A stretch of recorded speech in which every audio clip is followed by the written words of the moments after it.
Il y a des rencontres qui font tout basculer. Bienvenue sur Tipping Point. Nous sommes Lucie et Romain, entrepreneurs convaincus que les entreprises et ses leaders jouent un rôle déterminant dans la construction du monde de demain. Un monde que nous rêvons plus juste, plus inclusif et plus respectueux. Nous dénichons pour vous des leaders inspirants et engagés. Ils ont à cœur de vous parler de leur tipping point, ces moments où tout a basculé pour eux. Peut-être deviendront-ils l'un de vos tipping points ? Bonne écoute.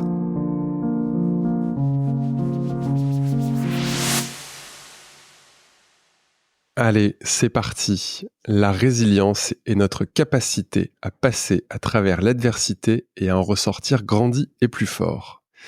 Pourquoi avons-nous tant de mal à être proactifs sur notre santé mentale alors même que nous tentons d'anticiper et de contrôler tout dans nos organisations ? Aujourd'hui, nous sommes avec Marie-Hélène Pelletier. Bonjour Marie-Hélène. Bonjour Romain. Marie-Hélène, tu es, arrête-moi si je me trompe, docteur en psychologie. Tu as travaillé dans le secteur privé, dans le secteur public, à des postes de leadership importants. Et en plus de ta pratique de psychologue, tu es conférencière et autrice du livre The Resilience Plan. Marie-Hélène, tous les sujets autour de la santé mentale sont des sujets qui sont de plus en plus présents dans nos vies. Et avant de plonger sur ces sujets-là, et notamment celui de la résilience, on aimerait en savoir un petit peu plus sur toi. Qui es-tu ? Qui suis-je? Merci. Déjà, tu as quand même fait un bon sommaire. Originaire du Québec, de la ville de Québec. J'habite maintenant sur la côte ouest.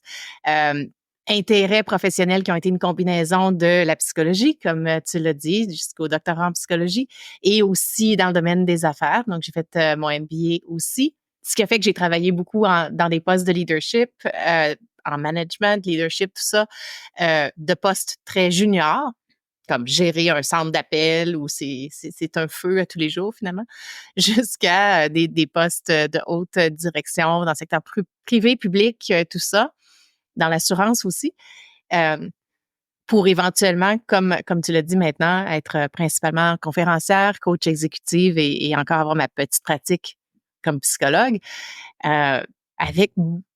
Mais la plupart de mon travail se trouve à l'intersection, je dirais, entre la psychologie et le domaine des affaires.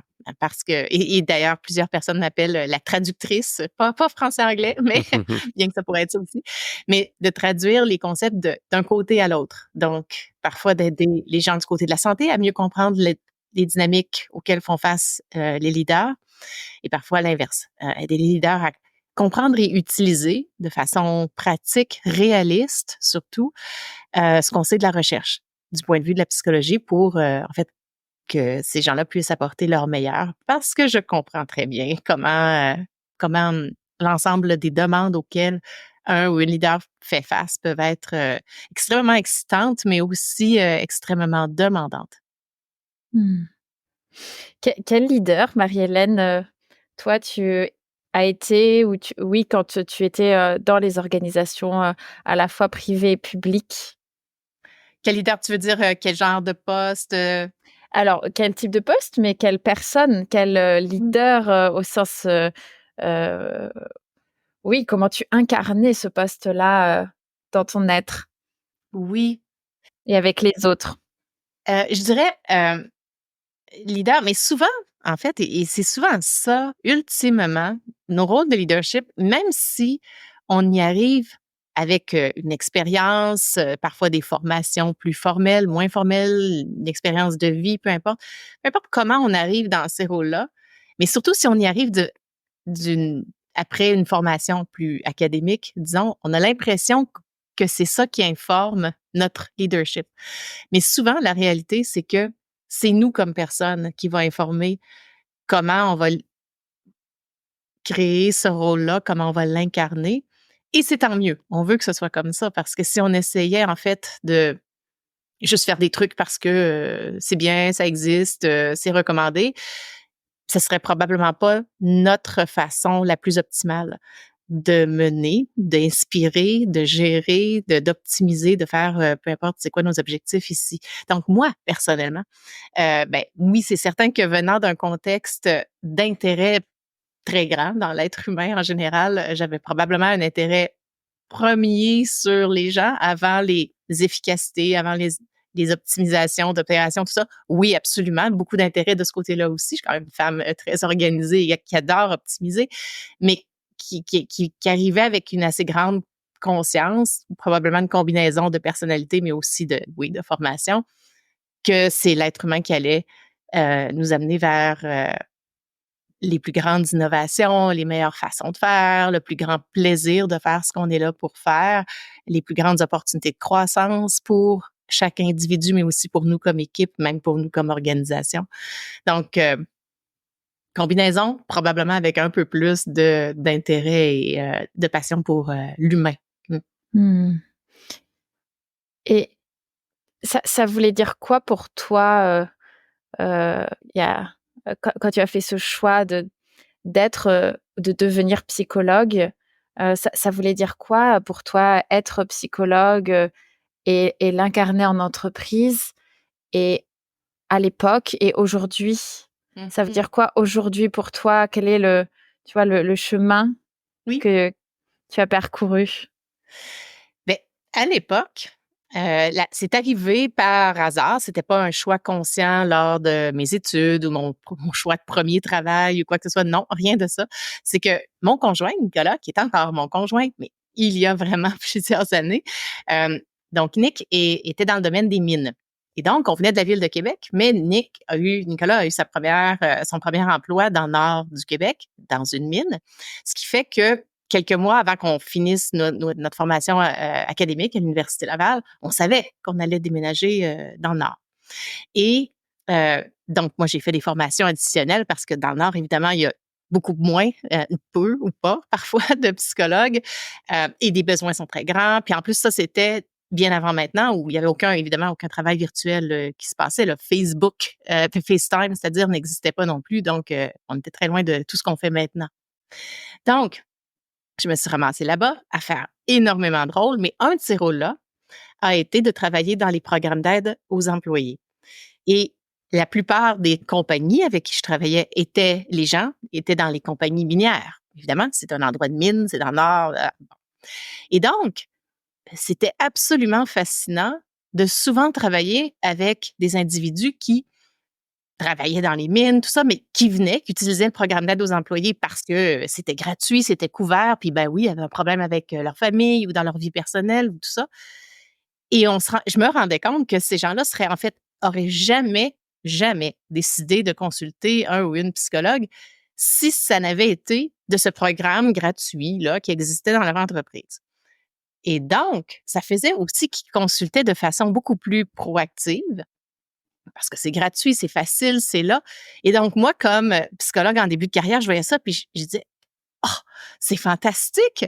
Ça veut dire qu'on peut agir de façon proactive. Et vu qu'on agit de façon proactive, on voit les changements encore plus rapidement, évidemment. » Et donc, c'était la fascination absolue, l'opportunité immense d'attraper les situations beaucoup plus tôt, d'aider une beaucoup plus grande partie de la population que juste ceux et celles qui, éventuellement, après beaucoup de souffrance, décident de consulter, n'est-ce pas? Donc, fascination absolue. Et bon, je saute plusieurs étapes, mais c'est ça qui a fait, à la base, que j'ai décidé d'aller faire un focus sur ce type de travail-là parce que je voyais avec extrême fascination l'immense opportunité que ça représentait. Fait que c'est ça qui a commencé. Et à travers le temps, c'est beaucoup dans cet univers-là que j'ai continué à évoluer.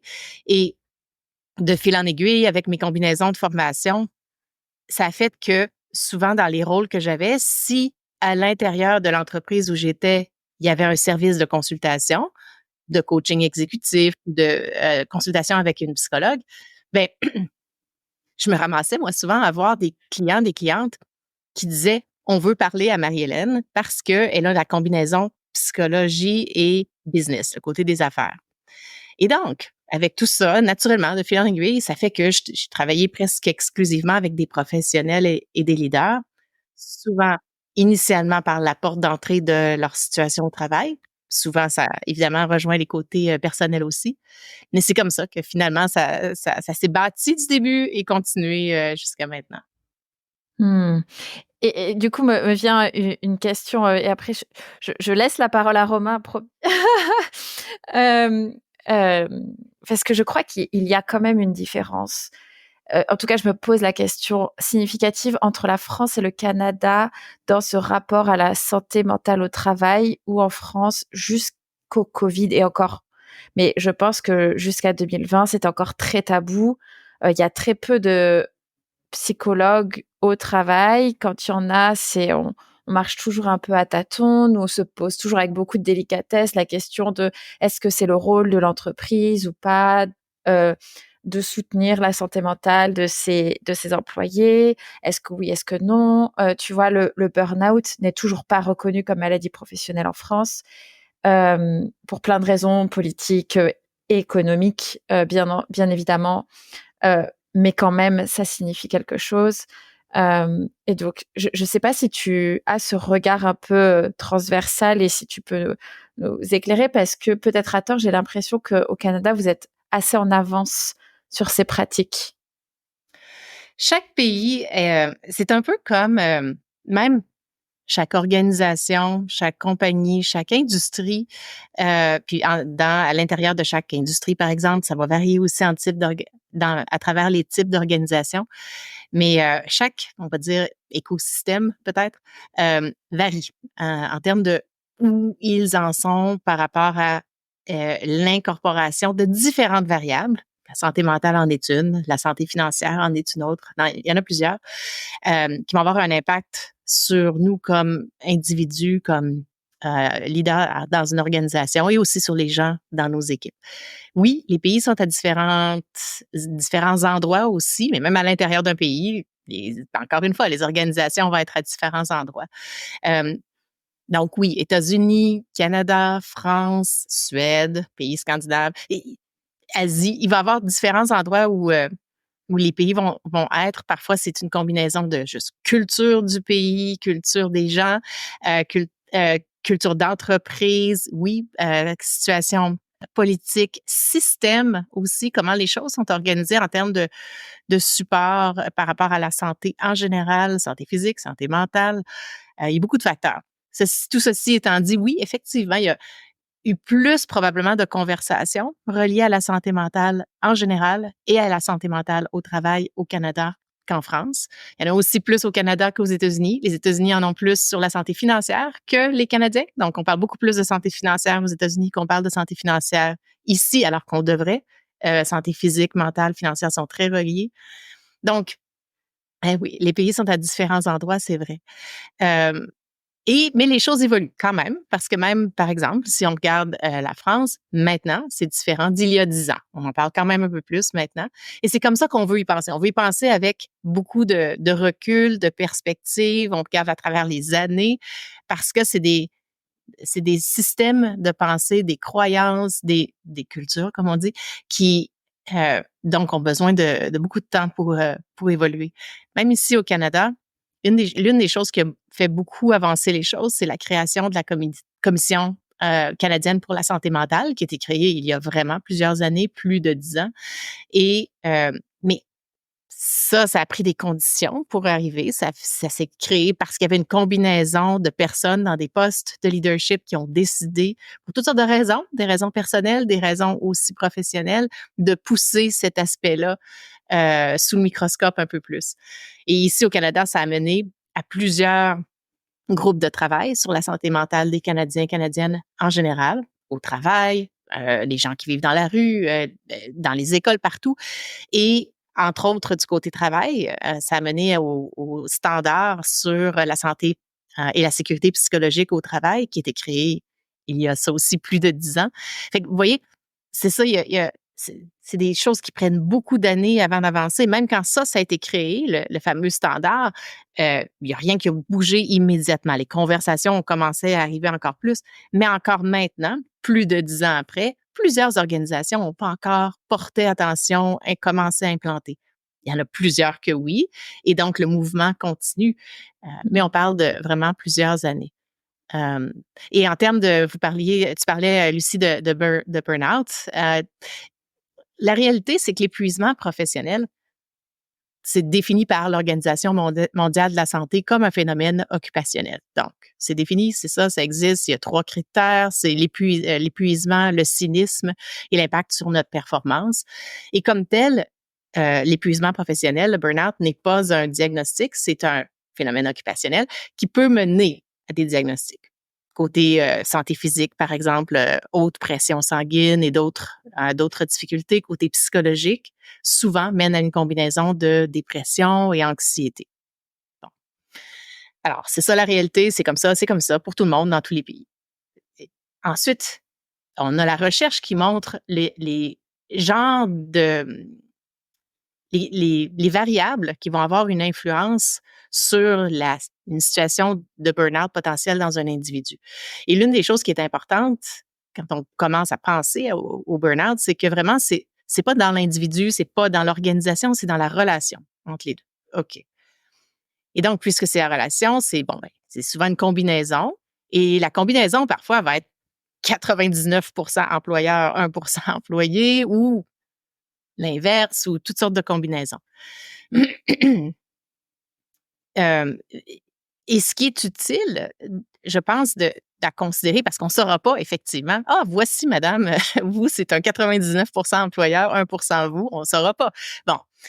Mais parfois, on voit qu'est-ce qui se passe du côté, par exemple, employeur. La charge de travail est extrême.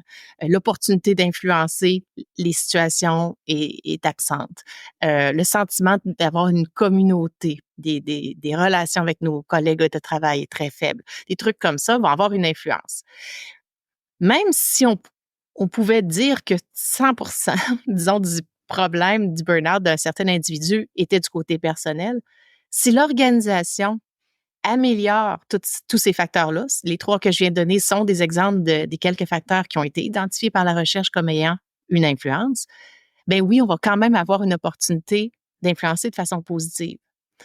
Et bien évidemment, dans les cas où c'est principalement une situation d'employeur, ben oui, porter attention à ces facteurs-là va avoir une influence. Les organisations, les compagnies qui décident ou qui naturellement sont comme ça, ils gagnent effectivement parce que c'est plus facile de recruter, c'est plus facile de garder, c'est plus facile d'aider nos employés à croître, à innover et ça mène à d'excellents résultats. Mmh.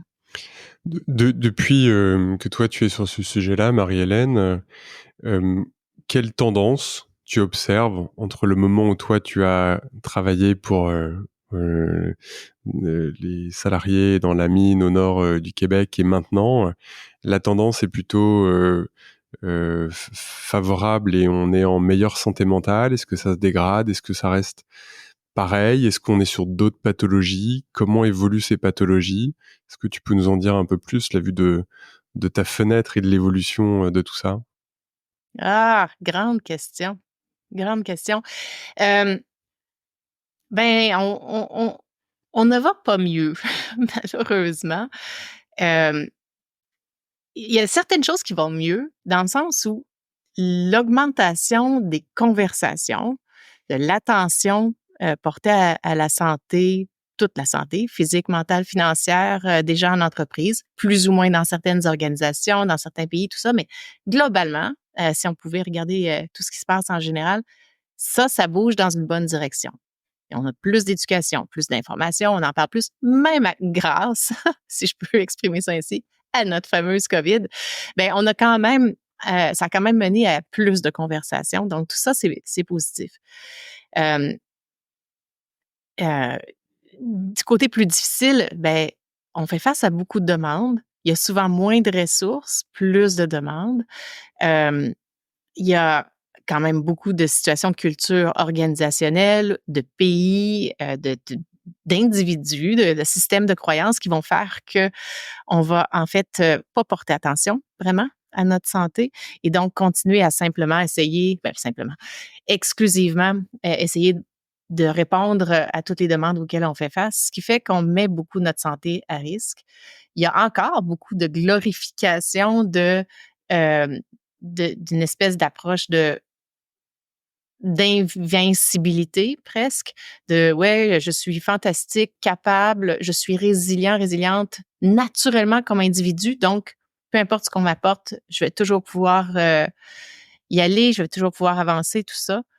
Je sais ce qui fonctionne, j'ai pas besoin d'investir quoi que ce soit dans ma résilience, entre autres, parce que ça a toujours fonctionné pour moi, donc ça va continuer à fonctionner. Et toutes ces croyances-là qui font que, ben oui, on se met à risque. Euh, et les quantités de demandes vont continuer à arriver. On est, oui, encore impacté quand même par la pandémie auquel on a fait face, et il y a plein d'autres choses qui s'en viennent. À différents degrés, mais l'intelligence artificielle est déjà beaucoup présente dans nos vies personnelles et professionnelles, mais on s'attend à ce que ça devienne encore plus présent dans les prochaines années. Et ça va être l'une des demandes, en plus de toutes les autres demandes, qui a potentiellement beaucoup d'aspects positifs, mais aussi qui va demander beaucoup de notre implication, côté psychologique, émotionnel, cognitif, comportemental. Et donc, ça va faire partie des demandes aussi. Tu l'as nommé plusieurs fois, la résilience. Est-ce que tu peux nous donner ta définition? Qu'est-ce que la résilience pour toi et pourquoi est-ce que c'est un sujet qui te tient autant à cœur? Puisqu'après, on va aussi évoquer ton livre et ça figure sur le titre du livre. Donc, qu'est-ce que tu mets? Oui. Alors, les auditeurs ne verront pas, mais derrière toi, effectivement, en grand, on a la couverture, la belle couverture du livre. Qu'est-ce que c'est pour toi, Marie-Hélène, la résilience et pourquoi est-ce que c'est si important? Oui, oui. C'est plusieurs définitions quand même. Je veux reconnaître ça quand même parce que dans le domaine académique, des fois, les choses ont une définition, tout le monde s'entend, c'est très clair et tout ça. Dans le domaine de la résilience, ça varie un peu, mais celle que la plupart des gens utilisent, et moi aussi. Donc, notre habileté, et c'est vrai pour nous comme individus, pour nous comme équipe et pour nous comme organisation. Donc, peu importe quelle partie du système on regarde, c'est vrai à tous les niveaux. Donc, notre habileté à passer à travers l'adversité et en ressortir encore plus grand, d'avoir appris, avoir grandi à travers cette expérience-là. Alors voilà, définition. Et pourquoi? C'est un concept qui, comme tu disais tantôt, plutôt Lucie, il y a des contextes où parler de santé mentale, pas encore un concept avec lequel on est à l'aise, même santé psychologique. Parfois, on n'aime pas tant que ça parler de burn-out ou épuisement professionnel. On n'aime pas non plus parler de stress. Bon, et mon objectif, c'est d'aller atteindre le plus de gens possible avec qui euh, on- euh, ou que je peux aider pour apporter les aspects, la connaissance qu'on a dans le domaine de la psychologie puis dans le domaine des affaires pour augmenter comment ces gens-là vont naviguer, ben ces gens-là, incluant moi, tous et nous toutes, naviguer ces demandes-là et en ressortir encore plus grandis. Donc, pourquoi résilience? Parce que c'est un terme qui, ouais, parfois aussi, les gens vont avoir une réaction à la résilience dans le sens où, ben, c'est pas juste de ma faute, mais évidemment, comme on a parlé déjà, comme j'en parle en général, c'est toujours dans l'intérieur d'un système. Donc, c'est pas parce qu'on grandit notre résilience comme individu que 100% de la responsabilité est ici, pas du tout. Mais on veut faire ça parce que ça, c'est une partie sur laquelle on a du contrôle. Donc, il y a un aspect d'énormes d'opportunités proactives, basées sur la recherche, sur ce qu'on sait, des données probantes qui ont un impact et, et surtout de le faire de façon réaliste. Donc, on peut implanter, c'est là l'aspect stratégique que j'apporte. On a sans doute tendance un peu à surestimer notre niveau de résilience. Ouais. Comment est-ce que tu aides ou comment est-ce que l'on peut connecter avec la conscience de notre niveau de résilience réel pour se préparer à le développer, à l'améliorer et à passer toutes ces épreuves dont tu parles? Exactement. Très, très important parce que souvent, on a un biais positif qui a beaucoup d'avantages quand même. Préférable d'avoir un biais positif qu'un biais négatif, c'est quand même si on doit choisir. Parce qu'évidemment, hein, l'avantage étant, on fonce, on assume qu'on est capable, ça nous donne une certaine persistance. Oui, il y a beaucoup d'aspects positifs. Sauf que pousser trop loin, de simplement assumer qu'on est résilient, la surestimer, notre résilience, en fait, c'est là que ça nous met à risque. Hein. Donc, on veut être réaliste par rapport à notre résilience. Puis, mais je reste là-dessus un petit instant avant de poursuivre parce que notre tendance à surestimer notre résilience est pas uniquement notre faute comme individu. C'est, c'est quelque chose qui, souvent, si on a tendance à être hautement performant et performante, on est capable de faire plusieurs choses, on a fait plusieurs choses, on est passé à travers toutes sortes de défis. Ben, la réalité, c'est que oui, ben oui, on s'est vu en fait réussir à travers ces situations-là. Les gens autour de nous aussi nous ont vus réussir et peut-être même nous disent ah toi Romain, toi Lucie, en fait tu es un roc, tu passes à travers tout, ça te coule, les difficultés te coulent sur le dos comme sur le dos d'un canard, tu fonces, c'est merveilleux. Et ce regard-là, ces commentaires-là des autres ben, on les intègre un peu. Et même si, oui, de point de vue absolument logique, on sait bien qu'on n'est pas un roc, on est un être humain, on est vulnérable comme tout le monde, blablabla. Oui, mais non. On intègre tellement cette admiration, presque, des autres par rapport à cette caractéristique-là et cette valorisation-là qu'on vient à y croire. Donc, je nomme ça parce que sinon, on pourrait penser que ben, c'est de ma faute et non, en fait, je fais pas ça, mais involontairement, ça interfère un peu avec nos façons de penser. Donc, déjà de reconnaître ça, cette dynamique-là, nous permet de prendre une petite perspective lorsque ça arrive. Donc, lorsque quelqu'un nous dit ah toi Marie-Hélène, tu passes à travers tout, tu es capable, ben, on peut oui remercier de ce commentaire positif et en même temps dire mais tu sais, c'est pas toujours comme ça. Des fois, c'est difficile. Et c'est important, en fait, que je le reconnaisse. C'est important que toi, tu le reconnaisses aussi. D'avoir cette conversation-là contribue à une culture dans laquelle, oui, on reconnaît nos forces, bien sûr, c'est fantastique, nos habiletés, et on reconnaît aussi qu'on est être humain, qu'on va être impacté par certaines demandes, par un ensemble de demandes, par certains contextes, parce que si on reconnaît, ben, c'est là qu'on va pouvoir passer à l'action. Donc, comment on peut faire, par exemple, pour euh, moins surestimer, être plus réaliste? Plusieurs idées à considérer. Mais déjà, ben, et différentes personnes vont faire différemment. Donc, par exemple, certaines personnes aiment écrire un journal. Ah, ben le journal est souvent un endroit où, pour eux-mêmes, pour elles-mêmes, les gens vont explorer différents aspects de leur expérience, ce qui leur donne un endroit protégé, disons, pour explorer tant ce qui va bien, mais aussi ce qui est un peu difficile. Et déjà, ça aide parce qu'on a une perspective plus réaliste. Certaines personnes vont avoir ce type de réflexion-là avec des pairs, des personnes avec qui ils travaillent, en qui ils ont confiance, avec des mentors, avec leur coach exécutif, avec un psychologue potentiellement avec qui ils travaillent. Mais l'important, c'est d'avoir une perspective euh, réaliste qui inclut, oui, les choses qui vont bien, mais aussi les choses qui sont plus difficiles. Point de vue vraiment concret, parfois, ce que je dis, c'est ben, si vous vous rendez compte qu'effectivement, vous ne portez pas attention tant que ça à comment ça va, ben, ce qui va souvent arriver, c'est que ça va bien, ça va bien, ça va bien, et éventuellement, ça ne va pas du tout. On passe de rock, disons, à épave. Ça ne marche pas.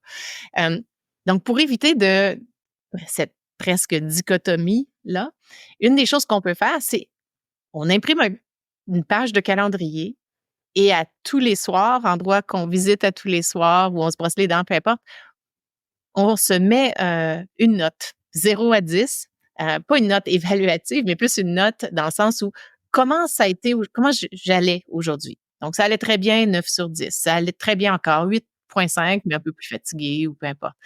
Ça va prendre 2 secondes à faire, vraiment pas long. Sauf que, évidemment, bon, c'est une échelle complètement subjective, mais eh, fiable au niveau interne, parce que c'est toujours la même personne qui va la compléter. Donc, vous mettez votre chiffre. Et ça va faire que, potentiellement, une certaine journée, vous allez dire, ah, aujourd'hui, 5. Demain, vous avez le lendemain, c'est 4,5. Et ensuite, c'est 4. Bien là, ça, ce que ça fait, c'est qu'éventuellement, et plus tôt, vous allez voir que vous n'êtes plus dans le 8,59. Ça fait quelques jours que vous êtes dans le 5. Donc, vous allez le voir plus rapidement que si vous aviez attendu être dans le 2, par exemple. Donc, c'est beaucoup d'être plus consciente de comment on va plus souvent.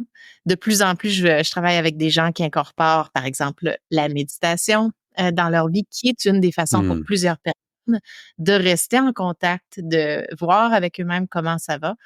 Et ça nous aide à, encore une fois, tant reconnaître ce qui va très bien, nos forces, là où tout va bien, et aussi garder un œil sur comment les autres aspects peuvent nous impacter, comment les choses évoluent. Tu disais l'introduction de la méditation. Moi, la question était, c'est marrant parce qu'on en parlait avec Lucie il y a pas longtemps, c'est le rôle des réseaux sociaux. Les réseaux sociaux, ça fait à peu près 20 ans, 25 ans. Facebook, c'est 2003, 2004 de mémoire.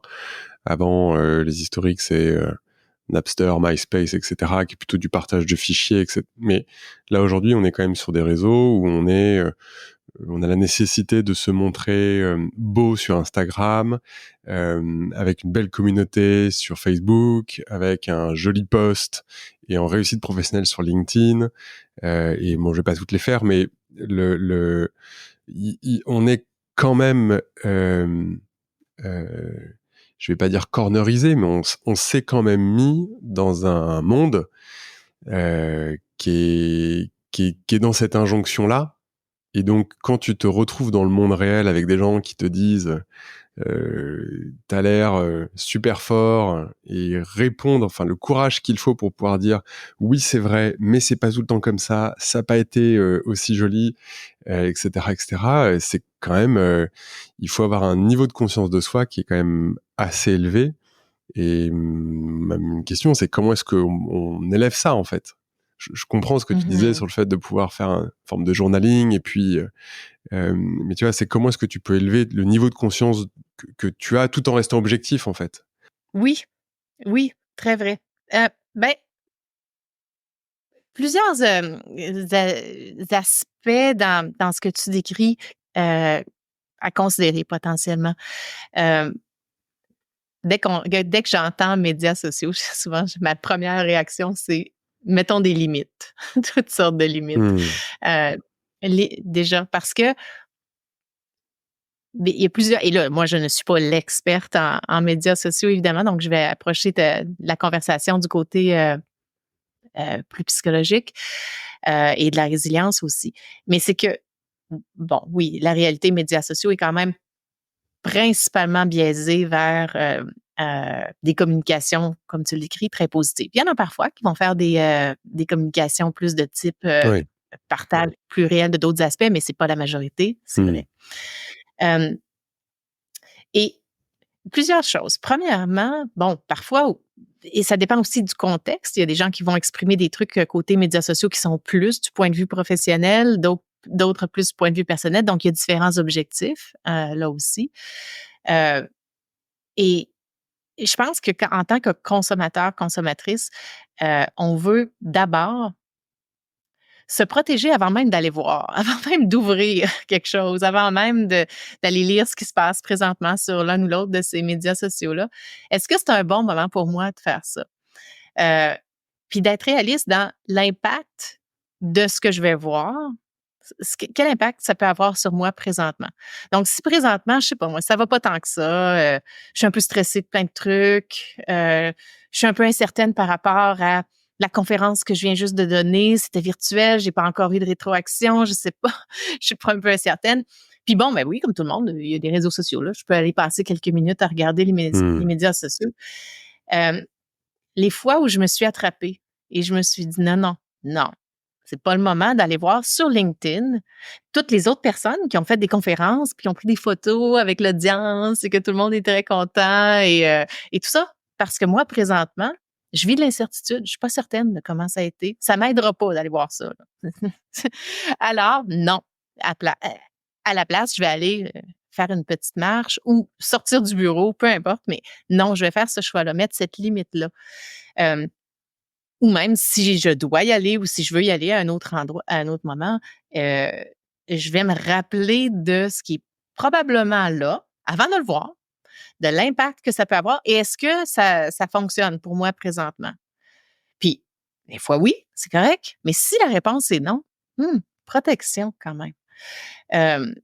Puis je pense que d'avoir une vision réaliste de ce qui se passe est importante. Pas se rappeler, on le sait intellectuellement que les affichages particulièrement positifs de succès, tout ça, sont là, évidemment. On sait très bien qu'il n'y a personne qui a 100% de succès à 100% du temps, évidemment. On le sait intellectuellement, mais si on ne se le rappelle pas, puis qu'on va simplement voir, c'est un peu comme ça qu'on va le ressentir. Et là, par comparaison, bien évidemment, nous, c'est pas comme ça, donc on descend. Donc, je pense que si on regarde ce phénomène-là d'un point de vue résilience, même santé psychologique en général, on veut le regarder de façon très réaliste et faire les choix qu'on doit faire pour que ce soit positif pour nous. Et sinon, on fait d'autres choses. Et là, Marie-Hélène, tu le décris beaucoup dans une relation de soi à soi, dans l'entreprise et pour les leaders que tu accompagnes. Quelle est la responsabilité? Qu'est-ce que eux peuvent faire pour le permettre, l'autoriser dans leurs équipes et faire attention à l'autre finalement qui peut-être n'a pas la capacité ou la conscience de pouvoir le faire pour soi-même? Oui. Dans nos et oui, c'est ça, merci de me rappeler parce que je voulais parler de cet aspect-là aussi. Donc, il y a l'aspect comme on disait, médias sociaux. Mais dans nos vraies relations, dans nos vraies interactions, en personne, avec nos équipes, en virtuel, mais quand même directement, comme nous trois ici aujourd'hui, là, oui, là, on a l'opportunité d'inviter et d'apporter une conversation qui inclut les différents aspects de notre expérience comme être humain. Encore une fois, aspect d'aller chercher une perspective plus complète.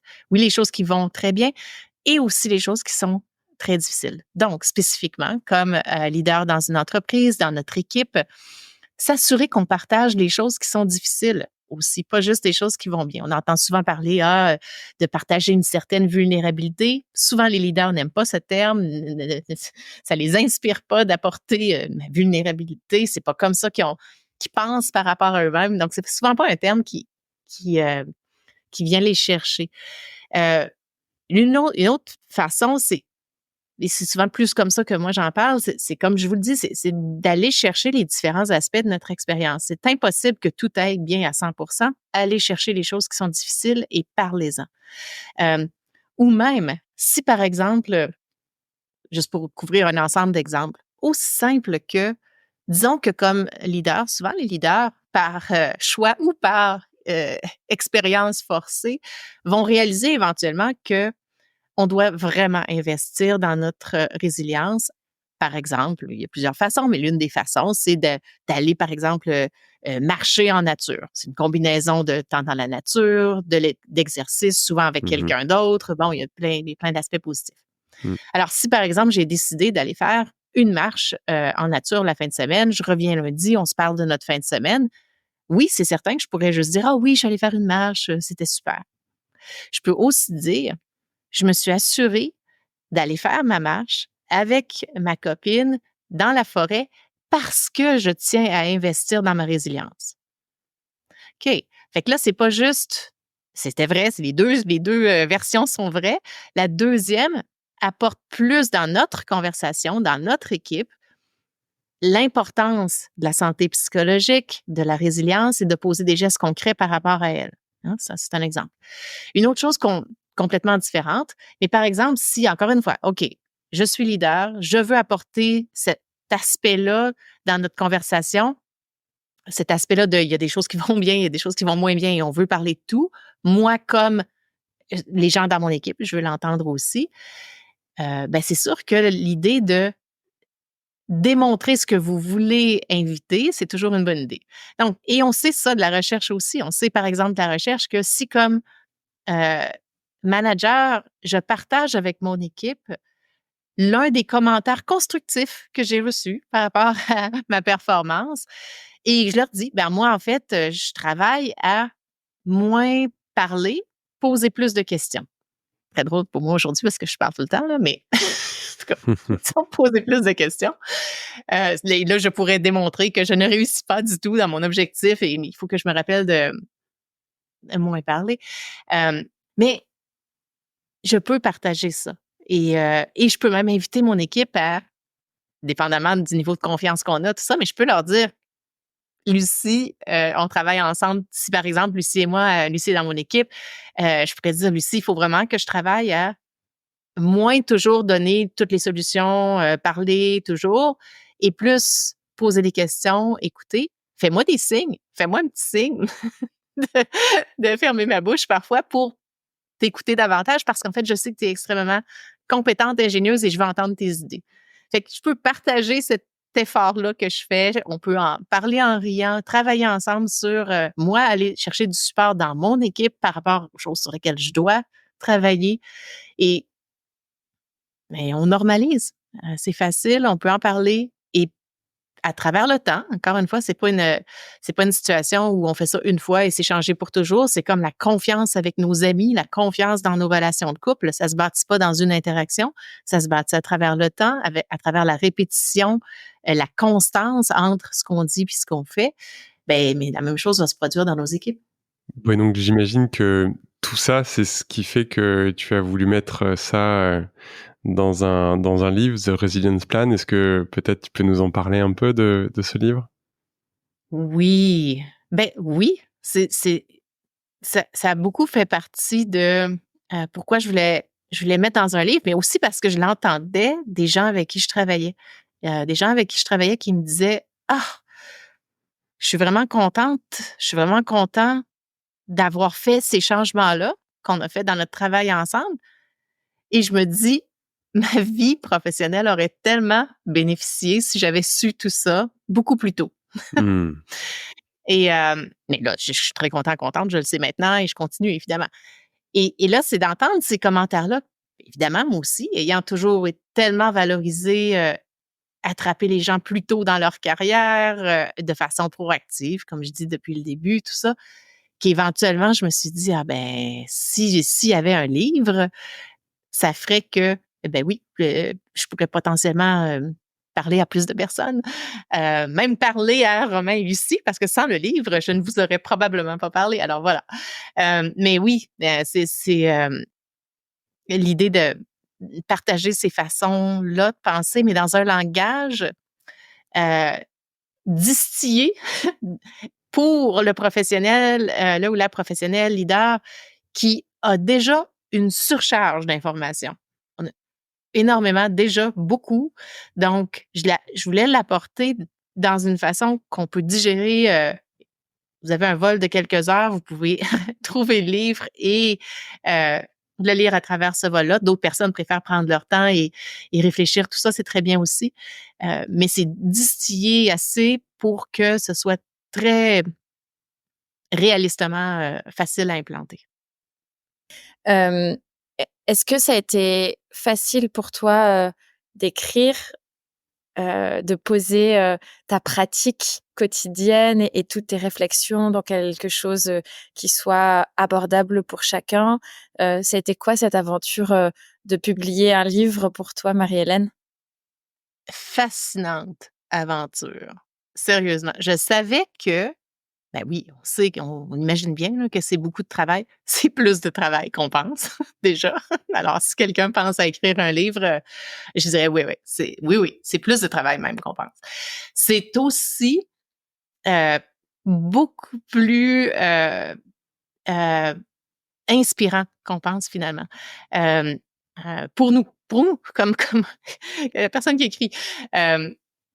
Et donc, le processus comme tel, fascinant, parce que j'ai quand même pensé longtemps avant de me lancer dans l'écriture comme telle, parce qu'on veut, en tout cas dans mon cas, et je pense que c'est probablement vrai pour plusieurs, pour créer l'espace, hein, pour pouvoir l'écrire déjà. Évident, je sais, ça a l'air évident, sauf que la réalité, c'est qu'on a tous et toutes un horaire chargé. Hein? La vie professionnelle est pleine, la vie personnelle est pleine. Déjà, il faut faire des choix de ce qu'on doit mettre de côté, tout ça. Donc, si on a l'idée d'en plus écrire un livre, ben oui, il faut faire des choix. Là. Il y a des choix. Il y a des choix de temps, il y a des choix d'implication, il y a des choix financiers. C'est quand même quelque chose qui peut bénéficier de se faire planifier un peu à l'avance. Mais aussi, cette planification-là à l'avance permet une période d'incubation déjà qui permet de commencer à penser quel est le message, qu'est-ce que j'essaie de faire avec ce livre-là, à qui je m'adresse, qu'est-ce que mon lecteur, ma lectrice a besoin pour passer d'un point A à un point B. Et ça, moi, ça a été mon défi potentiellement l'un des plus grands parce que il y a énormément de recherches, il y a énormément d'études, il y a énormément de contenu qui, selon moi, est fascinant. Absolument fascinant. Et là, la question, parfois, je l'écrivais, et puis je travaillais évidemment avec des gens qui m'aidaient dans mon évolution, mon écriture, qui donnaient des commentaires, tout ça. Et souvent, la question que je recevais, c'est: oui, Marie-Hélène, très intéressant. Est-ce que ton lecteur, ta lectrice a besoin de cette information-là? Bon, non, pas nécessairement. Et je voulais répondre, je voulais vraiment être honnête dans ma réponse. C'est sûr qu'il y a une partie de moi qui avait le goût de dire oui, oui, et là, on se ramasse avec un livre, une encyclopédie. Mais non, non, non. Ou bien avec des tonnes de notes additionnelles, tout ça. Je connais mon lecteur, ma lectrice, une personne qui est extrêmement brillante, tout ça, brillante, et avec une surcharge d'informations. Donc, présentement, ce qu'on a besoin, c'est d'aller au distillé, le plus distillé possible. Clairement, où on en est, on comprend où on en est, qu'est-ce qui a besoin d'arriver ensuite et de rester avec cette ligne-là très claire pour que, pour que ça atteigne l'objectif que ça va atteindre. Fait que ça, c'était un de mes apprentissages. Je m'écarte deux petites minutes du sujet du livre, mais j'avais envie de revenir à la souffrance au travail, ou en tout cas les problématiques de santé mentale, puisque c'est de toute façon très connecté à ce que tu écris. Et on a parlé de burn-out rapidement ensemble. C'est un mot qui aujourd'hui est beaucoup utilisé, qu'on connaît même sans trop connaître la réalité de ce que ça recouvre. Mais en tout cas, on sait que ça peut advenir. Quelles sont les autres réalités, quels sont les autres enjeux de santé mentale au travail, au-delà du burn-out, qui est une des facettes? Qu'est-ce que toi, tu observes? Ben, il y a des aspects, les deux difficultés côté santé mentale les plus fréquentes au travail, c'est des troubles de l'humeur, dépression par exemple, et des troubles anxieux. Là, dans les troubles anxieux, il y a plusieurs types de troubles anxieux. Certaines personnes vont avoir plus une anxiété au niveau social. Certaines personnes vont avoir une anxiété plus de type trouble panique, par exemple. Et certaines personnes, on ne sera pas nécessairement dans des diagnostics plus formels, comme ceux que je viens de mentionner, mais simplement vivre un niveau, simplement, c'est pas simple, mais vivre un niveau de stress extrêmement élevé. Parfois, ça va mener à des façons moins saines de gérer la situation. Donc, par exemple, aucunement prendre soin d'eux ou d'elles, ou bien faire des trucs qui, en fait, vont demander plus, vont générer plus de difficultés, comme par exemple utiliser des substances afin d'essayer de calmer l'esprit, des trucs comme ça, donc alcool et autres. Ça peut mener aussi à des problèmes de type relationnel, donc des gens qui vont avoir des conflits au travail ou dans leur vie personnelle, relations de couple, relations avec leurs enfants s'ils ont des enfants, si elles ont des enfants. Donc, différents types comme ça, mais je vous dirais, c'est pas juste je vous dirais, on sait des données qu'on a, c'est que vraiment les deux plus fréquents, ça va être un impact sur notre humeur, un impact sur notre anxiété. Que ce soit généré par initialement des caractéristiques de type burn-out ou non, des fois oui, des fois non, mais c'est quand même les deux plus fréquents. La bonne nouvelle, si je peux l'exprimer ainsi, c'est que il y a premièrement, il y a beaucoup de symptômes de difficultés au point de vue de l'humeur, difficultés au point de vue de l'anxiété, du stress, qui sont en fait semblables. Des fois, les deux coexistent, des fois, c'est seulement l'un, seulement l'autre. Mais la bonne chose, c'est que plus on attrape, euh, plus on devient consciente de ces signes-là de façon proactive, plus on peut poser des gestes plus tôt. Et les gestes qu'on va poser pour améliorer notre situation vont souvent être les mêmes. Donc, il y a une extrêmement grande opportunité à diminuer le risque que ça devienne pire, mitiger les symptômes qu'on observe chez nous et chez les gens autour de nous, qui nous ramènent aussi aux conversations qu'on peut avoir. Puis concrètement, de quoi on parle quand je dis ça? Oui, on parle des genres de choses qu'on ferait de façon proactive pour augmenter notre résilience, comme par exemple attention à la santé physique, exercice cardio en force de type méditatif, notre nutrition, notre sommeil, le temps qu'on passe dans nos relations avec les gens. Puis là, je vous nomme ces 4 choses-là. Tout le monde, oui, on sait. Mais la difficulté, c'est qu'on ne le fait pas. Et c'est ça la chose la plus, l'impact le plus grand qu'on peut avoir. Il y en a d'autres, évidemment, mais c'est des exemples. Et alors, il y a quoi dans ce plan de résilience? Qu'est-ce qu'on met? Quels sont les ingrédients essentiels pour bâtir pour soi un plan de résilience efficace? Oui, c'est plan de résilience, mais c'est d'apporter l'aspect stratégique, Romain, parce que je suis arrivée à ça parce que, oui, et travaillant beaucoup avec des gens plus dans le domaine des affaires, dans le leadership, tout ça, éventuellement, je suis arrivée avec l'analogie parce que j'avais des gens qui venaient me voir, qui me disaient, bon, Marie-Hélène, j'ai un problème et je ne sais pas quel est mon problème ou comment le régler parce que j'ai l'impression que j'ai beaucoup de difficultés à gérer les demandes auxquelles je fais face. Et pourtant, j'ai toujours réussi à faire face à toutes ces demandes-là. Alors, quel est mon problème? Ouais. Et là, on commençait à parler de trucs comme la résilience, puis il me disait, oui, mais non, j'ai pas besoin, je suis déjà comme ça. Et souvent, l'analogie, là où tout ça a commencé un peu, c'est que je leur disais, c'est ça un peu qui est à la base dans le livre, c'est que je leur disais, si on est dans le domaine des affaires, purement, et qu'on veut lancer, par exemple, un nouveau service ou un nouveau produit, est-ce qu'on a simplement la bonne idée? Ah, voici un nouveau service. Et on a la nouvelle idée et on se lance. Ou bien, on a une bonne idée et on prend une pause. Qui d'autre offre ces mêmes services-là? Qui achète ces services-là? Combien ils sont prêts à payer pour ces services-là? Quelles forces dans le futur vont probablement avoir un impact sur la demande pour ce service? On va poser toutes ces questions-là reliées au contexte. Et c'est très brillant, évidemment, c'est ça la stratégie. C'est comme ça qu'on utilise des principes de stratégie dans le domaine des affaires. Et là, ce que je leur dis, c'est donc ici, pour nous comme individus, par rapport à notre résilience, on doit en fait faire la même chose. Oui, vous voulez augmenter votre résilience, puis vous essayez de dire, oui, je connais les trucs, faire l'exercice, bien manger, tout ça. Mais la réalité, c'est que je ne fais rien de ces choses-là parce que j'ai pas le temps. Bon. Et donc, ce qu'on doit faire, c'est en fait aller utiliser les mêmes principes de stratégie, mais ici pour notre résilience personnelle.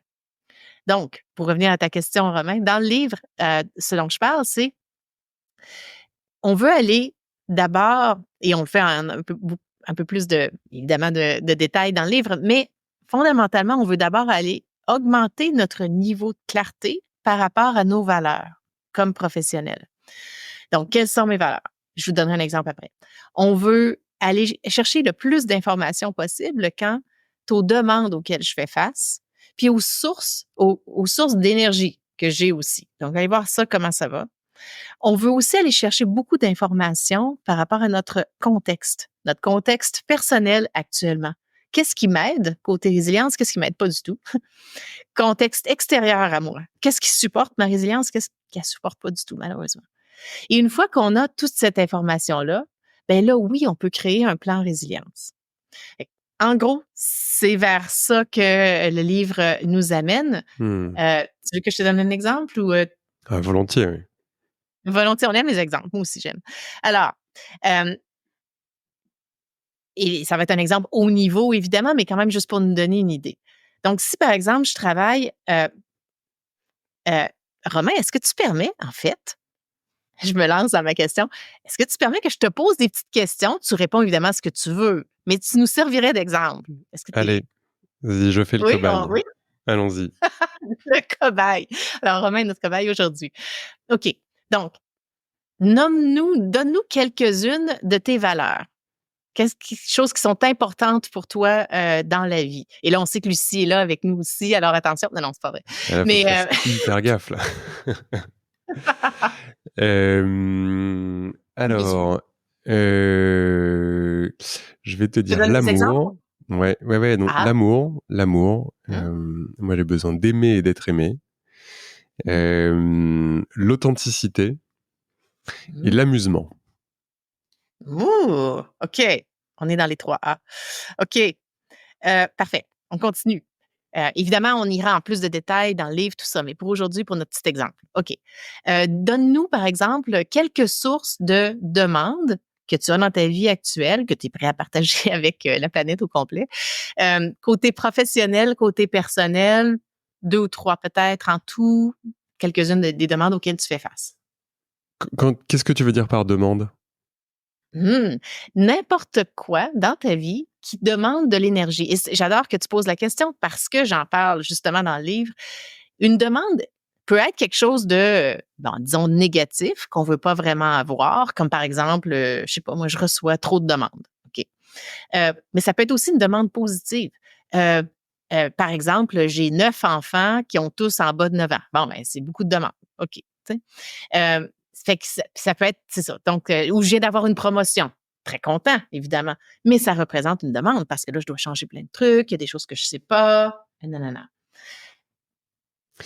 Alors, on me demande ce à quoi je fais face en ce moment. C'est une très bonne question et c'est un super exercice. J'ai une demande d'être concentré, d'être très très concentré sur des sujets liés à de la finance, par exemple.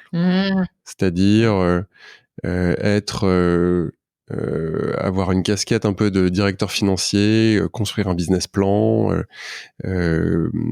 travailler sous le compte de résultats, avoir une capacité à se projeter, à créer des scénarios. Et donc en fait, moi ça me demande d'être très concentré. Ouais. Et de travailler seul là pour le coup. OK. Bon, allons-y avec celle-là. C'est déjà un bon exemple. Ça va être assez pour nous guider pour l'exemple. Mais ce qu'on ferait, très important quand même, dans une perspective, si on vraiment créait ton plan, on ira encore plus de détails. On rechercherait d'autres types de demandes aussi pour vraiment avoir une perspective complète. Parce que parfois, ce qui arrive, c'est qu'on pense évidemment aux plus grandes demandes initialement. Par exemple, celle-là, c'est un excellent exemple. Et souvent, ce qui arrive, c'est que les gens s'arrêtent là, disent, c'est ça, ma demande principale, tout le reste, ça va. Oui, mais non, tout le reste, oui, on est en train de déménager, notre prochaine maison, c'est super, tout ça, mais bon, il y a tout à refaire, c'est compliqué, ça va demander du temps. On veut le nommer. Ou bien parfois, il va y avoir quelqu'un dans notre entourage proche qui présentement est en train de se séparer et qu'on veut supporter. C'est normal, c'est notre ami, évidemment qu'on va les supporter. Mais ça représente une demande aussi quand même. C'est ça la réalité. Et c'est pas méchant de le nommer, c'est en fait très important de reconnaître la réalité. Si notre ami est en train de se séparer de leur relation, puis qu'on est là, puis qu'on les supporte, c'est parfait, on veut, oui. La réalité, c'est qu'on va apporter de nous-mêmes dans cette conversation-là. Ça sera pas juste une présence, c'est ça. Non, non, on apporte notre soi complet. On va apporter nos idées, notre cœur, notre temps, Tout ça va être là. Donc, oui, ça représente une demande. OK? Donc, on veut vraiment avoir beaucoup d'informations là-dessus. Donne-nous une source qui t'apporte de l'énergie. Qu'est-ce que ce serait une des choses que tu as présentement dans ta vie qui est là et que quand tu fais ça ou quand ça se passe, oui, ça te donne l'énergie. Ce qui me donne l'énergie sur ce projet-là, par exemple, que je porte, Hein? enfin que l'on porte avec Lucie, mais sur lequel je suis en responsabilité sur cette activité, on va dire financière, économique, c'est de voir l'avancée du projet. C'est que concrètement derrière, on a quelque chose qui avance, on a un objet qui grandit. En l'occurrence, c'est un lieu de soins. Alors, on n'en a pas du tout parlé au début, mais c'est un lieu de care que l'on est en train de construire à Lyon avec Lucie. Et en fait, on le voit grandir, on le voit avancer, on voit le lieu se rénover, on voit l'équipe se construire. Et ça, pour le coup, c'est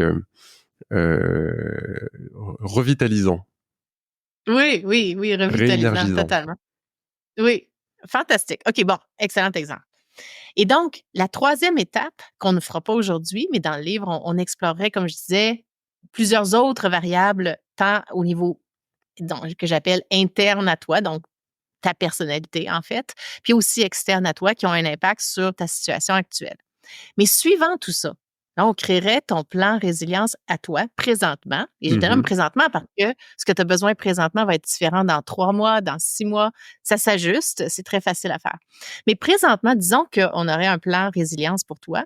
Donc là, on voudrait identifier 3, disons, piliers. Ça peut être 3, 4 ou 5, mais pas plus que 5. Disons 3 piliers principaux, 3 directions qui vont augmenter ta résilience et pour chaque pilier, des actions concrètes qui nourrissent ces piliers-là. OK? Donc, juste basé sur ce que tu viens de dire, je te donne des exemples de ce vers quoi tes 3 piliers pourraient être. Évidemment, c'est ta Mhm. décision si toi, tu fais ta propre réflexion, mais un des exemples pourrait d'avoir un pilier qu'on appellerait potentiellement pleine conscience. Donc, de créer encore plus de moments de pleine conscience qui peuvent inclure des brèves méditations, par exemple, des moments où tu t'assures de respirer profondément plus souvent. Par exemple, à chaque fois que tu te laves les mains, tu prends 5 respirations profondes. On se lave tous et tous toutes les mains, pas de problème. Pourquoi pas utiliser ce moment-là pour ajouter respiration profonde? Donc, tu trouverais c'est quoi tes actions, mais on sait que c'est quelque chose qui peut être utile pour toi parce que tu as besoin de beaucoup de concentration, d'attention aux détails. Puis si tu veux être capable de donner beaucoup d'attention aux détails lorsque tu en as besoin, plus tu as entraîné ton cerveau à faire un focus, plus ça va l'aider. Bon, ce serait un exemple. Un autre pilier que tu pourrais avoir, c'est potentiellement un pilier amusement. Un pilier où tu cherches les petites choses qui te donnent vraiment beaucoup de plaisir dans la vie et de trouver des petites versions de ça. Donc, par exemple, des fois, les gens vont aimer beaucoup, je sais pas moi, aller jouer au foot. Ben, aller jouer au foot, ça prend du temps. Et peut-être qu'il y a une option d'avoir un ballon de foot et de sortir 5 minutes dehors et juste jouer un petit peu avec le ballon de foot. C'est pas long, c'est pas compliqué, ça peut être seul, ça peut être avec quelqu'un. Puis c'est des petites périodes d'amusement qu'on insère parce que c'est une de tes valeurs, ça te fait du bien, ça va probablement nourrir ce qui est important pour toi. Puis une autre chose, un autre troisième pilier potentiel, là, encore une fois, là, c'est brièvement créé juste pour donner un exemple, mais pourrait être de mesurer les choses qui te rendent heureux encore plus. Par exemple, et bon, mesurer peut-être pas le meilleur terme, mais remarquer, disons. Par exemple, tu parles de ton projet à Lyon, tout ça. Est-ce que il y a une façon encore plus visuelle, objective, de noter les moments clés de progrès, les grands comme les petits, pour les voir encore plus? Tu nous parlais déjà de comment, quand tu les vois, comment c'est inspirant, c'est engageant, ça te donne de l'énergie, ça revitalise. Wow! Alors, optimisons cette variable-là qui est là encore plus. Puis oui, on sait de la recherche que, comme on dit en anglais, what gets measured gets done. Mais c'est vrai, plus on porte attention, plus on mesure, plus ça arrive. Et pourquoi pas utiliser ces principes-là. Donc, c'est un exemple. Merci, Romain, de t'être prêté. Mais on voit comment, mais n'est-ce pas, on voit comment le plan qu'on vient même de générer maintenant, c'est très Romain, là. C'est Romain maintenant. C'est pas le même plan pour Lucie. C'est pas le même plan pour Marie-Hélène. Puis c'est peut-être pas le même plan pour Romain dans 3 mois non plus. Ouais, ce que je retiens, c'est qu'on est à la fois dans une pratique assez corporelle. Ce que tu disais, c'est une pratique corporelle qui va nous permettre de focaliser l'attention, donc de retrouver de la concentration. Un deuxième pilier qui est vivre une émotion positive, donc de raccrocher ça en fait à une émotion positive, l'amusement. Et puis le troisième point, c'est observer l'avancement en fait du projet et de se dire que en fait chaque jour qui avance ou chaque petit pas en fait est une construction et c'est donc on est sur le chemin de la réalisation. Très chouette. Merci Marie-Hélène pour cette expérimentation en live. Oui, merci Cobaye, Romain. Et, et moi, ce que je note dans ce que ce que vous venez de partager tous les deux, c'est qu'il y a beaucoup de petites choses, de prendre soin de soi finalement, d'écouter, de trouver ce qui va nous redonner de l'énergie, comme tu l'as aussi bien noté. Et je me demande pourquoi est-ce que c'est si difficile pour nous, êtres humains, puisqu'on entend toujours ça, mais tu prends pas assez soin de toi, qu'est-ce qui pourrait te faire plaisir? Et pourquoi est-ce que on doit faire l'effort au quotidien de se rappeler qu'on doit se faire du bien et qu'on doit prendre soin de soi? Pourquoi est-ce que c'est pas inné? Pourquoi est-ce que c'est plus facile, si je caricature, de se faire du mal que de se faire du bien? Oui, hein, malheureusement. Probablement combinaison. Je me demande, Lucie, vous avez des enfants, j'ai un fils moi aussi. Je me demande comment, pour les prochaines générations, à quoi ça va ressembler. Parce qu'on sait que déjà, c'est un peu différent de ce que c'était pour nous, évidemment, pour eux. Et donc, quand eux auront notre âge, bon, on n'a pas le même âge, évidemment, mais bon, quand ils seront adultes, comment ce sera? L'une des choses qui a beaucoup été présente, et comme on disait tantôt, il y a les sociétés, les cultures, mais il y a aussi les moments où on vit, les générations auxquelles on appartient. Bon, c'est pas parce qu'on est dans une génération en particulier que tout le monde pense de la même façon. Évidemment, on reconnaît ça. En même temps, lorsqu'on fait partie d'une génération, il y a quand même des influences qu'on partage. Il y a des choses qui se passent à la télévision qu'on a tous et toutes vues. Il y a des choses qui se sont passées à ce moment-là sur la planète qu'on a tous et toutes vécues. Donc, il y a quand même des choses qu'on partage. Et euh, dans le discours, le discours plus fréquent, disons, euh, il y a beaucoup eu, pour plusieurs personnes, dans les dernières décennies, une valorisation du travail. Et il n'y a pas eu une attention particulière à comment s'assurer d'apporter dans nos vies les facteurs protecteurs qui vont nous permettre de continuer tout ça. Mais là, il y a plusieurs choses qui influencent ça. Hein. C'est certain qu'il y a plusieurs décennies, il y avait des choses qui arrivaient de façon naturelle qui contribuaient comme facteurs protecteurs à des situations en fait plus saines. Bon, on entend souvent parler des situations où oui, le travail était parfois plus physique, donc par définition, on bougeait plus, donc par définition, ça aidait cet aspect-là un peu. On est maintenant principalement assise devant un écran, c'est pas la même chose. OK. Fait qu'il y a beaucoup de choses qui ont quand même influencé comment on pense. Souvent, on peut avoir entendu le message soit à l'école, dans nos vies personnelles, le travail fort, c'est ça qui est valorisé, c'est ça qui paie, c'est ça qui contribue au succès. Donc, allons-y, travaillons fort. On a beaucoup moins entendu parler de l'importance de s'assurer d'avoir les facteurs protecteurs. Alors que maintenant, on en entend beaucoup plus parler. Bon, il y a plus de recherches aussi qui indiquent cette importance-là. Donc, il y a plein de variables qui font qu'on en parle plus. Mais la réalité, c'est que c'est un peu comme si on va faire un sport de façon plus fréquente, on veut le bon équipement. Si on décide, nous trois, aujourd'hui, n'ayant fait aucune course jusqu'à maintenant, si on décide de devenir des coureurs, des coureuses, ben ça sera pas une bonne idée de simplement dire, ben allons-y, allons courir, peu importe ce qu'on a présentement, quelles chaussures on a aux pieds, on y va. Mais non, mauvaise idée. On va probablement revenir avec éventuellement des irritations, des blessures, des trucs qui font parce qu'on n'aura pas le bon équipement. Alors que si on fait attention à qu'est-ce qui va être nos facteurs protecteurs pour commencer ce nouveau sport-là, comme par exemple avoir des bonnes chaussures, faire des étirements, y aller de façon graduelle, peut-être faire de la course et marche de façon alternative. Ben, tout ça va faire qu'on va le faire de façon saine et efficace. Et que c'est un peu la même chose.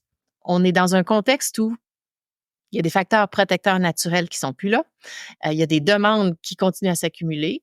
Et donc, on peut plus simplement juste dire, ben, ça va aller quand même, j'ai pas besoin de bonnes chaussures. Oui, oui, on a besoin. Et en fait, c'est pas très compliqué. C'est juste que si on les implante, ben oui, ça fait toute la différence. Mmh. Et donc, est-ce qu'on pourrait dire que ton livre, c'est en tout cas une paire de chaussures et une bonne paire de chaussures? Mais j'ai pensé Si que on, t'allais. si on veut développer notre... je sais pas si c'est développer, je sais pas comment tu le présentes, notre résilience, ou en tout cas anticiper et se préparer à être en bonne santé dans notre vie au travail de tous les jours pour ne pas... je sais pas comment tu le présentes, pour éviter la souffrance, la maladie, ou en tout cas se prémunir un petit peu. Ben oui, pour supporter notre santé mentale et notre bonne performance au travail, effectivement. Bonne question. Je pense que je dirais pas pour paire de chaussures. Je dirais en fait que le livre donne une opportunité de faire une réflexion et de décider pour soi de façon stratégique de quel équipement j'ai besoin. Parce que n'est pas dit que tout le monde va courir. Certaines personnes veulent courir, veulent aller faire du ski, veulent aller en raquette, veulent aller nager, peu importe. Donc, chaque personne est dans une situation différente, un sport différent, si je peux dire. Et donc, ce que le livre fait, c'est dire, OK, donc, c'est quoi votre sport? C'est quoi les conséquences de ce sport-là présentement, compte tenu de où en est votre santé, votre corps, c'est quoi votre grandeur, vos caractéristiques qui vont faire que ce sport-là va être plus facile ou plus difficile pour vous? Et quel équipement, donc, voulez-vous aller acquérir pour pouvoir faire ce sport que vous désirez faire de façon saine et optimale pour vous? Et est-ce que tu proposes, toi, également un accompagnement sur cette base-là, qui, on pourrait dire, quelque part, lire ton livre, est-ce qu'on peut dire d'ailleurs que c'est un peu s'auto-coacher, ou et pour certaines personnes, c'est facile, ou en tout cas elles sont à l'aise avec cette démarche-là. Pour d'autres, ça entame un chemin et après elles ont aussi besoin de soutien, parce que c'est pas toujours évident d'avoir cette auto-réflexion sur soi-même. Hem, Est-ce qu'on peut te contacter? Est-ce qu'on peut travailler? Comment est-ce qu'on peut travailler avec toi avant, après avoir lu le livre, pendant qu'on lit le livre et qu'on a plein de questions? Ben oui. Ah, ben, toutes sortes de façons. Ben déjà, je dirais, si déjà dans votre dans le réseau de la personne, si vous avez déjà une personne avec qui vous travaillez, ça peut être déjà un bon départ. Commencez à juste ajouter cet aspect-là à la conversation, parce que souvent, si vous travaillez déjà avec quelqu'un, ben ça peut être une bonne suite déjà. Parfois, on travaille avec quelqu'un et c'est bien d'ajouter d'autres personnes, d'autres cordes à votre arc. Et oui, bon, effectivement, ça peut être moi, je fais du coaching exécutif, mais ça peut être d'autres aussi. Mais oui, certaines personnes, c'est vrai, vont venir à moi parce qu'ils disent oui, merveilleux. Si je pouvais intégrer le livre en 1 heure, je le ferais, mais j'ai pas le temps. Donne-moi mon heure et avec moi, travaille. Parfois, c'est un peu plus, mais bon, euh, pour en venir plus directement à l'aspect vraiment personnalisé pour cet individu-là. C'est un peu la même chose avec les livres de psychologie, hein. On peut lire un livre de psychologie et aller chercher à ce moment-là ce dont on a besoin. Mais parfois, c'est pas là où on en est.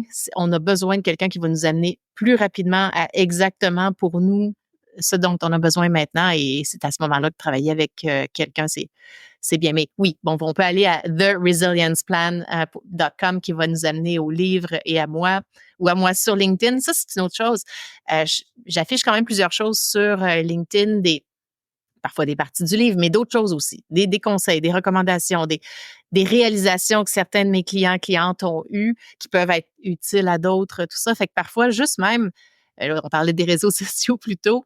Oui, la plupart des choses dont je vais parler vont être dans l'aspect de qu'est-ce qu'on peut faire, mais ça peut être une source d'information aussi, même d'inspiration parfois, parce que des fois, on fait juste lire la bonne chose, la bonne journée, hein, puis ça nous rappelle de quelque chose Mmh. sur lequel on veut focuser. Alors, ça aussi, ça peut être une ressource. Et j'ai une dernière question. Heu, Comment est-ce que tu relis, heu, psychothérapie et coaching? Quelle est la différence que tu fais entre les 2? Parce que tu as vraiment cette double casquette. Hem Et parce qu'on a souvent tendance à dire: on regarde le passé ou on regarde le futur, et à la fois on a aussi besoin de ces 2 choses-là, mais ça m'intéresse, heu, vraiment d'avoir ton regard sur l'alliance de ces 2 disciplines. Mhm. Oui, 2 disciplines, fascinantes. Dans mon cas, l'aspect psychologique, puis je pense qu'il y a une partie qui est définie à un niveau assez élevé, comme tu dis. Bon, parfois, il y a le passé, il y a le futur, mais un peu les 2 aussi, des fois, dans les 2.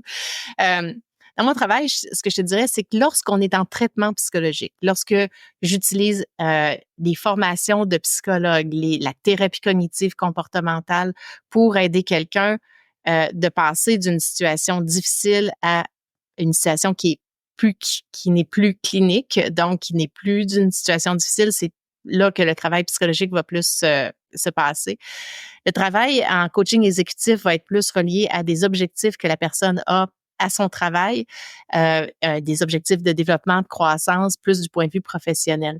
Et donc, pour moi, c'est comme ça que les deux se définissent dans mon travail.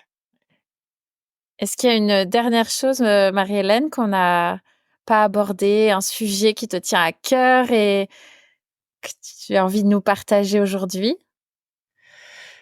Vous avez été tous les 2 très, très élaborés, très bons dans vos questions, on a couvert beaucoup.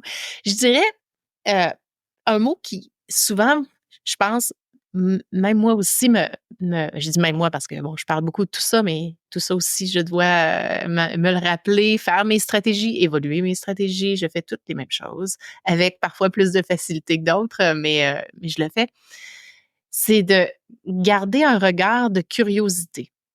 Donc, de curiosité, d'aller même dans les situations plus difficiles, situations où on ne sait pas, comment les choses vont évoluer, Mmh. tout ça, de garder un regard curieux, d'aller chercher les opportunités, de rester ouverte à ce qui peut être là, et d'expérimenter, de rester dans l'action.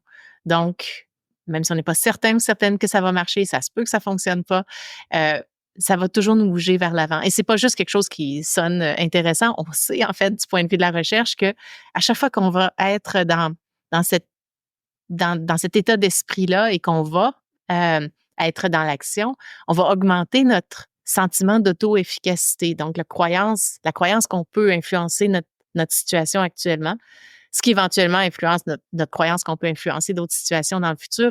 Et tout ça, c'est quelque chose, c'est, ça mène à des états d'esprit qui nous poussent vers l'avant et nous aident dans le présent, nous-mêmes, mais aussi nos équipes. Alors, ouais, curiosité.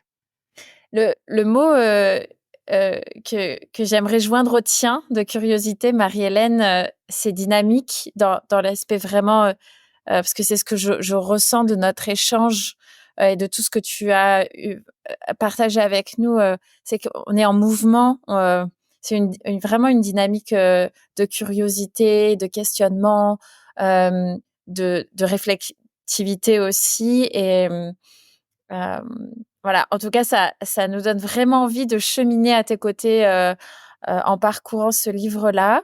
Hem Et je crois que donc, il sera, en tout cas, on l'espère, bientôt traduit en français.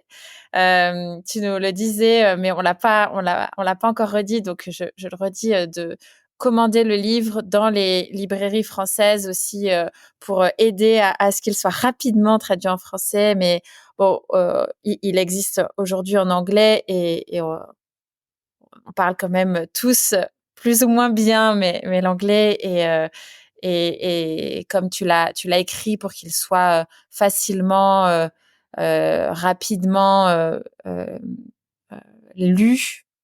Oui. Je pense qu'on peut déjà le commander en anglais tous ici en France.